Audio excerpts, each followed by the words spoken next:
Disability and death benefits. 1. Labor Code. Question.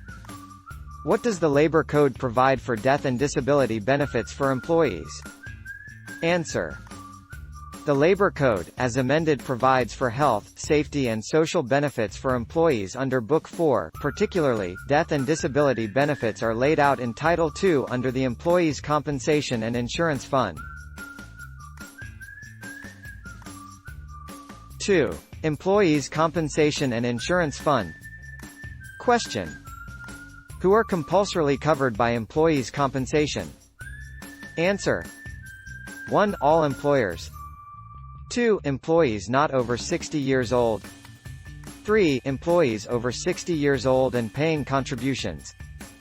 And 4. Filipino employees employed abroad subject to prescribed ECC regulations.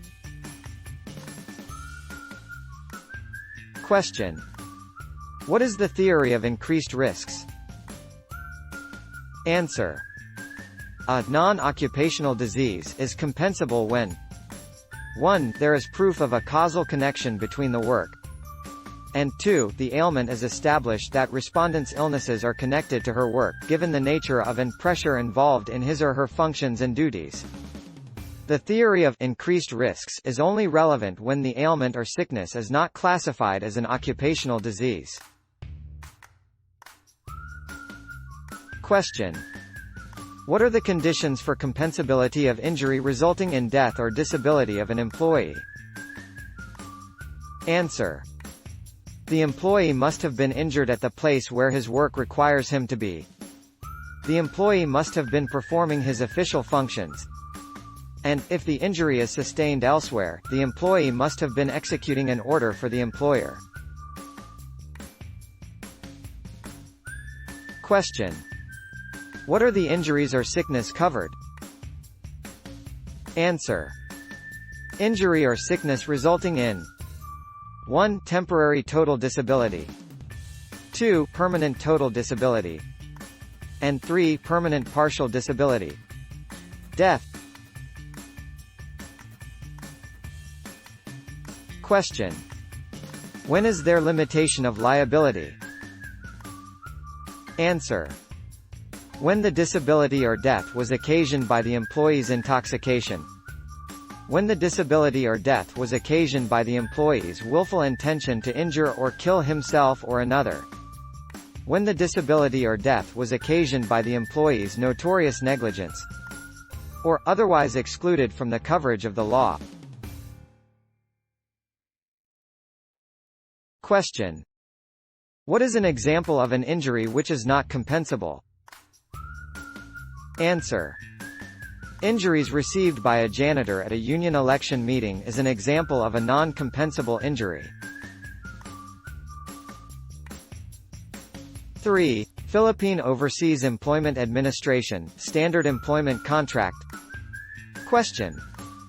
When is disability compensable? Answer. For disability to be compensable under the above POEASEC, 2 elements must concur. 1. The injury or illness must be work-related. And 2. The work-related injury or illness must have existed during the term of the seafarer's employment contract. It is not sufficient to establish that the seafarer's illness or injury has rendered him permanently or partially disabled. It must also be shown that there is a causal connection between the seafarer's illness or injury and the work for which he had been contracted. The burden is placed upon the claimant to present substantial evidence that his work conditions caused or at least increased the risk of contracting the disease. Question.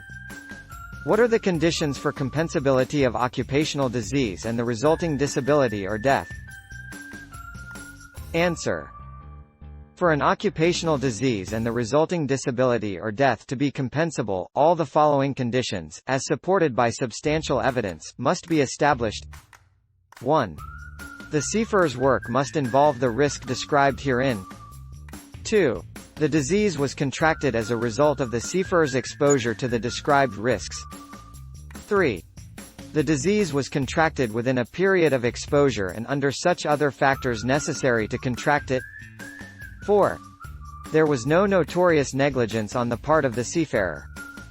In this case, there is no dispute that the seaman's illness, cancer of the large bowel is not among the occupational diseases listed in the POEASEC. The respondent has failed to support her claims.